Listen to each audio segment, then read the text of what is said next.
it seems like I'll speak for myself. Like the impediment to me going out and doing this right now is I have no idea how to have more than one loan. Like it would already be kind of the biggest financial undertaking of my life to like go get a mortgage and get a house. So like, how do you make the switch in your mind, and what do people have to go through to get more than one loan? Like to have, to have four houses. Like I don't even know how that would work, Yeah. loan wise.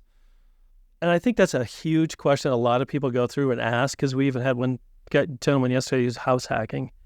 And he's like, how do I buy the next one? So we kind of went through, but the short answer is this. These loans are business loans. So the business has to take care of them. They have to pay the bills.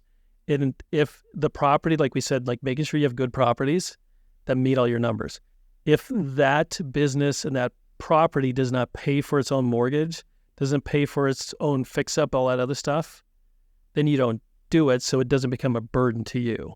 So when you get into a investment and take out a loan, you have to make sure that business, which is that home, covers everything on that loan so it doesn't become something that you're going to have to worry extra to pay. So what do you mean it covers everything? So let's just say it's a rental property and you take out a loan. The rents have to pay not only the mortgage payment, because that's what you're looking at.